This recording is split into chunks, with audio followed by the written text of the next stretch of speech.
Welcome to AG chemistry. Hello students, आज हम बात करेंगे दूध के रासायनिक संगठन का। यानी हम आज पता लगाएंगे कि दूध के अंदर कितने परसेंट मात्रा में प्रोटीन पाई जाती है, वसा पाई जाती है, लैक्टोज, खनिज पदार्थ और जल पाया जाता है। तो चलो शुरू करते हैं।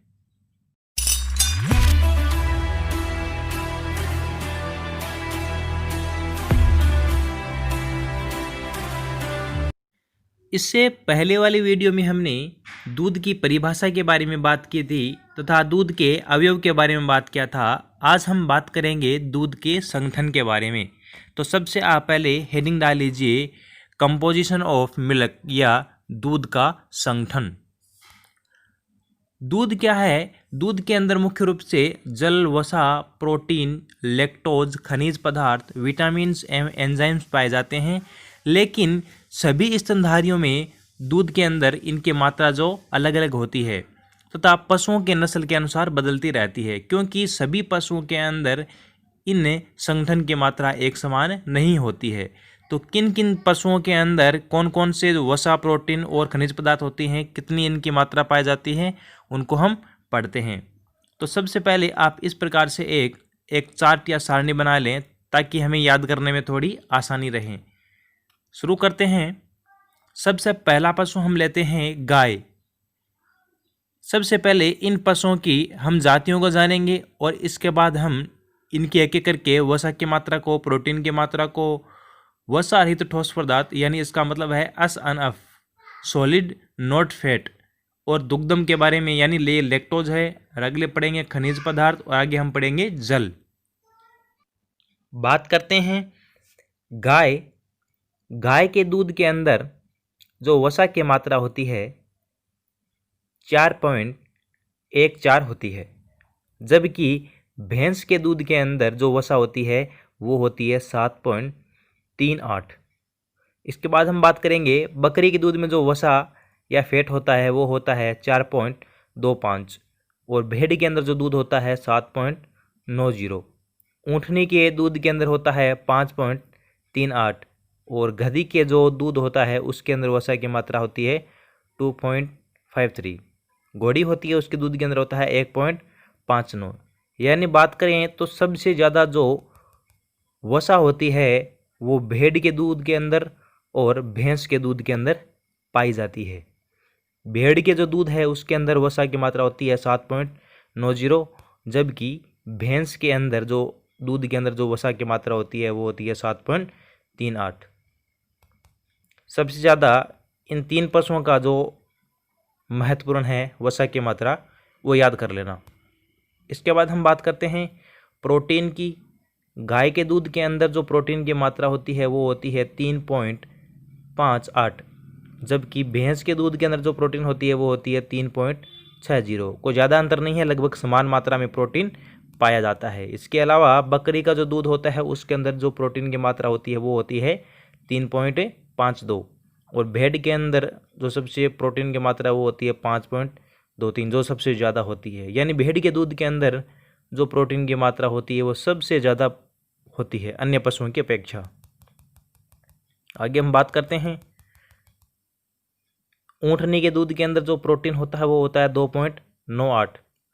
गधी के जो दूध के अंदर जो प्रोटीन होता है वो होता है 2.01, और घोड़ी के दूध के अंदर होता है 2.69। यह प्रोटीन की मात्रा होती है। आगे हम बात करेंगे वसा रहित ठोस पदार्थ, या इसको शॉर्ट में बोलते हैं एसएनएफ। इसका फुल फॉर्म होता है सॉलिड नॉट फैट। यानी वसा को छोड़कर जो दूध के अंदर ठोस पदार्थ होता है उसकी हम बात कर रहे हैं। तो वो कितना परसेंट पाया जाता है? गाय के दूध के अंदर जो होता है एसएनएफ वो होता है 9.25। भैंस के अंदर एसएनएफ की मात्रा होती है 9.86। बकरी के अंदर होती है 7.75, और भेड़ के अंदर होती है 11.39, सो की सबसे ज़्यादा होती है। ऊँटनी के अंदर होता है 7.01, गधी के दूध के अंदर होता है 8.44, और घोड़ी के दूध के अंदर होता है 9.37। ये एसएनएफ या वसा रहित ठोस पदार्थ की मात्रा होती है। अब हम बात करेंगे दुग्धम के अंदर कि दुग्धम किन किन पशुओं के दूध में कितना % पाया जाता है। दुग्धम का मतलब लैक्टोज है, यानी हम एक तरीके से ये कह सकते हैं कि जो दूध का जो मीठापन होता है वो लैक्टोज के कारण या दुग्धम के कारण ही होता है। कितनी कितनी मात्रा पाई जाती है देख लेते हैं। गाय के दूध के अंदर 4.96% दुग्धम या लैक्टोज पाया जाता है। वहीं भैंस की बात करें तो भैंस के दूध के अंदर जो दुग्धम पाया जाता है या लैक्टोज पाया जाता है वो होता है 5.48। बकरी के दूध के अंदर लैक्टोज पाया जाता है 4.27। भेड़ के जो दूध होता है उसके अंदर लैक्टोज की मात्रा 4.81 होता है। ऊँटनी के दूध के अंदर 3.29, गधी के दूध के अंदर 6.07, घोड़ी के दूध के अंदर 6.14% लैक्टोज पाया जाता है। ये रही लैक्टोज के बाद अब हम बात करेंगे खनिज पदार्थ के बाद। खनिज पदार्थ यानी कैल्शियम, मैग्नीशियम, ये सारी चीज़ें दूध के अंदर पाई जाती है। कितने कितने % पाई जाती है। जो गाय का दूध है उसके अंदर 0.7% पाया जाता है खनिज पदार्थ। वहीं भैंस के दूध के अंदर 0.78, बकरी दूध के अंदर 0.86, भेड़ के दूध के अंदर 0.90, ऊँटनी के दूध के अंदर 0.70, गधी के दूध के अंदर 0.41 और घोड़ी के दूध के अंदर पाया जाता है 0.51। इनमें जो अधिक पाया जाता है खनिज पदार्थ वो होता है भेड़ के दूध में और बकरी के दूध में। जल की बात करें, क्योंकि आपको पता होगा कि दूध के अंदर जो सबसे अधिक अवयव पाया जाता है वो होता है जल, और जल के कारण ही दूध की पाचकता बढ़ती है। गाय के दूध के अंदर जो जल पाया जाता है वो पाया जाता है 86.61, जबकि भैंस के दूध के अंदर 82.76, बकरी के दूध के अंदर 86.00, भेड़ के दूध के अंदर 80.71, ऊँटने के दूध के अंदर 87.61, गधी के जो दूध है उसके अंदर 89.03 और घोड़ी के दूध के अंदर 89.04% जल पाया जाता है। इस सारणी का स्क्रीनशॉट ले लो या फिर इसको पॉज करके इसको उतार लो। आप एग्ज़ाम के साथ साथ 12th के एग्ज़ाम के साथ ये जेट, ICAR, BHU व अन्य छोटे मोटे एग्ज़ाम के अंदर ये बहुत बार काफ़ी बार क्वेश्चन आते हैं, तो इसको नोट कर ले और अच्छी तरीके से याद कर ले। इनको 2-3 बार जब आप उतारोगे तो आपको आसानी से समझ में आ जाएगा। चलो अब हम बात करते हैं कि जो ये जो संगठन है इसको प्रभावित करने वाले कारक कौन कौन से हैं। मैं आपसे भी से एक क्वेश्चन पूछना चाहूँगा कि सभी पशुओं के दूध के अंदर ये अवयव समान रूप से होते हैं क्या? नहीं। इन पशुओं के अंदर जो दूध के अंदर जो अवयव है, वसा है, प्रोटीन है, ये अलग अलग होते हैं। इसका कारण क्या है? इसके बहुत सारे कारण हैं। तो पहला कारण हम पढ़ते हैं, वो है पशु की जाति या एनिमल स्पीशीज। स्तनधारियों की जातियों के अनुसार दूध का संगठन भी बदलता जाता है। जैसे गाय, भैंस, बकरी, ऊंट आदि का संगठन, इन पशुओं का दूध के अंदर अलग अलग संगठन पाया जाता है। पशु की जाति के अनुसार पर निर्भर करता है कि इसके अंदर कितना % वसा, प्रोटीन, ये सारी चीज़ें पाई जाती है। तो अलग अलग पशुओं में अलग अलग तो होना जायज़ है। अगला हम बात करेंगे वो है पशु की नस्ल। अलग जो दूध के संगठन को प्रभावित करने वाला कारक है वो दूसरा है पशु की नस्ल। पशु की नस्ल के अनुसार भी अवयव बदलते रहते हैं। एनिमल्स ब्रीड्स, दूसरा पॉइंट डाल लीजिए। दुग्ध की मात्रा एवं संगठन पर पशुओं की नस्ल का भी प्रभाव पड़ता है। पशुओं की नस्ल, जैसे उदाहरण के लिए हम गाय को लेते हैं। गाय की बहुत सारी नस्लें हैं, जैसे साहीवाल है, हरियाणा है, नागौरी है, कांकरेज है। इस प्रकार और भी बहुत सारी गायों की नस्ल है। इनमें क्या होता है, दूध का संगठन अलग अलग होता है। इसी प्रकार एक एग्जाम्पल और लेते हैं हम, जैसे भैंस की मुर्रा नस्ल में वसा की मात्रा होती है 7.4। भैंस की जो मुर्रा नस्ल होती है, कौन सी नस्ल की बात कर रहे हैं हम? भैंस की मुर्रा नस्ल की बात कर रहे हैं। उसके अंदर जो वसा की मात्रा होती है 7.4। लेकिन भैंस की एक अलग नस्ल और है जिसका नाम है भदावरी भैंस। इस भदावरी भैंस के अंदर जो वसा की मात्रा होती है वो होती है 11 से 13%। यानी एक ही पशु के अलग अलग नस्लों में अलग अलग वसा पाई जाती है। अगर हम बात करें कि अगर हमें घी घी निकालने वाली या अत्यधिक घी अगर हमें चाहते हैं तो उसके लिए हम कोई भैंस पालें तो कौन सी नस्ल की पालनी चाहिए? वो होती है भदावरी, क्योंकि इसके अंदर जो वसा की मात्रा होती है वो अधिक होती है। लेकिन ध्यान रखना, इसके साथ में ये जो दूध होती है ये मुर्रा से कम देती है। अगला हम जो कारक पढ़ेंगे वो पढ़ेंगे पशु की आयु। पशु की आयु या एज ऑफ एनिमल भी निर्भर करता है दूध के संगठन पर। निश्चित आयु के बाद पशु का दूध उत्पादन घटता जाता है तथा उसके संगठन में अंतर आ जाता है। यानी जैसे जैसे पशु की उम्र बढ़ती जाती है वैसे वैसे क्या होता है, उसका दूध का उत्पादन घटता जाता है। अगला प्रभाव हम पढ़ेंगे चारे का प्रभाव।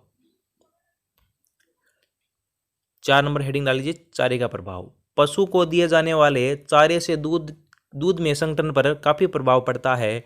जैसे पशुओं को अगर दलहनी चारा खिलाने से दूध की मात्रा बढ़ती है तथा बिनौला खिलाने से दूध में वसा की मात्रा बढ़ती है। यानी उसको अच्छा खासा चारा खिला रहे हैं, दलहनी यानी दाल वाली। अगर दाल वाली जो चारा होता है वो पशुओं को अगर खिलाते हैं तो उससे क्या होता है, दूध में बढ़ोतरी होती है। तथा इसके साथ में जो बिनौला होता है उसकी हम खल खिलाते हैं तो पशुओं के दूध के अंदर वसा की मात्रा या फैट की मात्रा बढ़ जाती है। अगला है मौसम का प्रभाव। मौसम का प्रभाव भी किस प्रकार से प्रभावित करता है? पशुओं के दूध का संगठन अलग अलग मौसमों में बदलता रहता है, क्योंकि वर्षा के मौसम में हरा चारा अधिक मिलने के कारण दूध की मात्रा में वृद्धि के साथ संगठन में भी अंतर आता है। कि जैसे जुलाई अगस्त या सितंबर माह में क्या होता है, अच्छी खासी हरियाली होती है, वो हरा खाते हैं तो हरा खाने से क्या होते हैं, उसको पोषक तत्व भी ज़्यादा मिलते हैं। पोषक तत्व ज़्यादा मिलते हैं तो उसकी दूध की मात्रा में वृद्धि होती है। तो मौसम पर भी प्रभाव पड़ता है। अगला हम पढ़ेंगे बीमारियों का प्रभाव। बीमारियों के प्रभाव से किस प्रकार संगठन बदलता है? पशुओं के थनैला रोग में दूध की मात्रा व वसा की मात्रा प्रभावित होती है। अगर पशु को थनैला रोग हो गया है तो दूध की मात्रा बिल्कुल कम हो जाएगी, अर्थात दूध के अंदर जो वसा है उसकी मात्रा भी कम हो जाएगी। इसके साथ अगर पशुओं में बीमारी लगती है तो उसके दूध के अंदर एक अजीब सी सुगंधी आने लगती है। यानी इस प्रकार भी अगर पशुओं को बीमारी लग जाती है तो उसके संगठन पर विपरीत प्रभाव पड़ता है। अगला है ब्यांत की अवस्था। ब्यांत की अवस्था के अनुसार भी दूध का संगठन व उसकी मात्रा प्रभावित होती है। ब्यांत के प्रारंभ, मध्य व अंत में दूध का संगठन भिन्न भिन्न रहता है। प्रारंभ अवस्था में दूध में वसा की मात्रा कम तथा बाद में बढ़ जाती है। देखो, जब गाय ब्याती है तो शुरुआत में 10 या 15 दिन तक खीस निकलता है तो उसके अंदर प्रोटीन की मात्रा ज़्यादा होती है व अन्य कंपाउंड की मात्रा कम होती है। लेकिन धीरे धीरे क्या होता है, प्रोटीन की मात्रा कम होती जाती है और अन्य अवयव बढ़ते जाते हैं। तो इसी प्रकार से शुरुआत में वसा की मात्रा कम होती है तथा बाद में वसा की मात्रा बढ़ जाती है। लेकिन वसा की मात्रा बढ़ने के साथ साथ दूध की मात्रा भी घट जाती है। इस चीज़ का आप ध्यान रखना। अब हम पढ़ेंगे अगला प्रभावित करने वाला कारक, वो है दूध दोहने की अंतरावधि। दूध दोहने के जो समय अवधि है उसके ऊपर भी निर्भर करता है। दूध दोहने की समावधि दूध की मात्रा व संगठन दोनों को प्रभावित करती है। सायंकाल के दूध की अपेक्षा सुबह के दूध की मात्रा अधिक होती है। देखो, ये कहना चाहता है कि जो हम एक सुबह गाय को दूधते हैं और शाम को गाय को दूधते हैं, तो इसके अपेक्षा जो सुबह हम गाय को दूधते हैं उसमें क्या होती है, दूध की मात्रा क्या होती है, अधिक होती है। उसका कारण ये होता है कि रात के समय पशु को खाने के साथ में रेस्ट भी मिल जाता है ताकि जो उसकी ऊर्जा होती है वो दूध बनने में लगी रहे। अगली है व्यायाम का प्रभाव। देखो, पशु अगर अधिक दौड़ेगा, चलेगा, फिरेगा तो क्या हो जाएगा, उसकी एनर्जी वेस्ट हो जाएगी। तो एनर्जी वेस्ट होने के कारण उसकी दूध की मात्रा भी कम हो जाएगी। नियमित व्यायाम से पशु की दूध की मात्रा में कुछ कमी आ जाती है परंतु वसा की मात्रा बढ़ जाती है। पशु अत्यधिक चलेगा, दौड़ेगा तो ऑटोमेटिक उसका व्यायाम हो जाएगा। इस दौरान उसकी दूध की मात्रा में तो कमी हो जाएगी लेकिन वसा की मात्रा उसमें बढ़ जाएगी। ये थे कुछ दूध के अवयव को प्रभावित करने वाले कारक या दूध के संगठन को प्रभावित करने वाले कारक। टोटल 9 कारक हैं। इन पॉइंटों को आप याद कर लोगे, इसका आगे अपने आप याद हो जाएगा।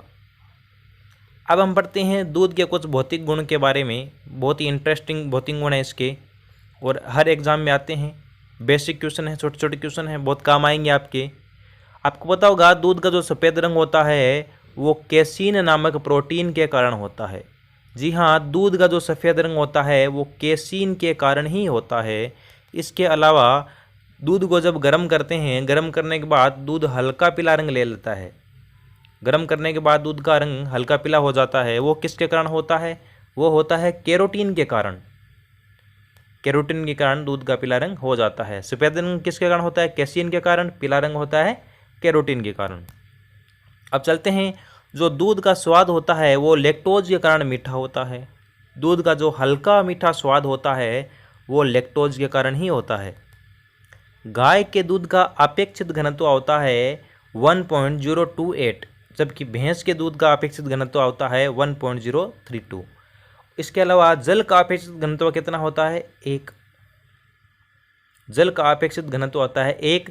गाय के दूध का अपेक्षित घनत्व होता है 1.028, जबकि भैंस के अपेक्षित घनत्व दूध के अपेक्षित घनत्व होता है 1.032। इससे क्या होता है? दूध के अंदर मिलावट का पता चल जाता है। हम देखते हैं कि किसी दूध का अपेक्षित घनत्व है 1.028 है, तो इसका मतलब वो गाय का दूध है। अगर इससे कम होता है तो उसमें पता चलता है पानी के मिलावट का। अगला है, दूध का उबाल बिंदु 101 डिग्री सेल्सियस होता है। यानी कितने डिग्री सेल्सियस पर दूध उबलने लगता है? 101 डिग्री सेल्सियस पर दूध उबलने लगता है, जबकि पानी का उबाल बिंदु क्या होता है? 100 डिग्री सेल्सियस। आगे बढ़ते हैं, हिमाक बिंदु यानी कितने डिग्री सेल्सियस पर दूध जमने लगता है? तो -0.52 डिग्री सेल्सियस से -0.56 डिग्री सेल्सियस तक इसका हिमांक बिंदु होता है या दूध जमने लगता है, जबकि जल का हिमांक बिंदु कितना होता है? 1 डिग्री सेल्सियस। आगे बढ़ते हैं, बात करें दूध के पीएच की। दूध का पीएच 6.4 से 6.7 के बीच के अंदर होता है, यानी ये हल्का सा अम्लीय होता है। दूध का पीएच कितना होता है? 6.4 से 6.7 तक होता है। ताजे दूध की अम्लता 0.11 से 0.14% तक होती है, यानी हम इसको ऐसा बोल सकते हैं कि 0.11 से 0.14 होती है। ताजे दूध की अम्लता कितनी होती है? 0.11 से 0.14 होती है। किसके कारण होती है अम्लता? दूध में उपस्थित साइट्रेट्स, एल्ब्यूमिन, कैसीन, फास्फेट तथा CO2 के कारण अम्लता पैदा होती है दूध के अंदर। शुद्ध दूध का अपवर्तनांक 1.44 होता है, जबकि पानी का अपवर्तनांक 1.33 होता है। देखो, दूध का अपवर्तनांक परीक्षण हमेशा रिफ्रैक्टोमीटर द्वारा निकाला जाता है। किसके द्वारा? रिफ्रैक्टोमीटर द्वारा, जो दूध में मिलावट ज्ञात करने के लिए सहायक होता है। दूध के अंदर मिलावट ज्ञात करना हो तो किससे पता करते हैं हम? रिफ्रैक्टोमीटर द्वारा। तो आज हमने दूध का संगठन पढ़ा है और इन संगठन को प्रभावित करने वाले कारकों को हमने पढ़ा है।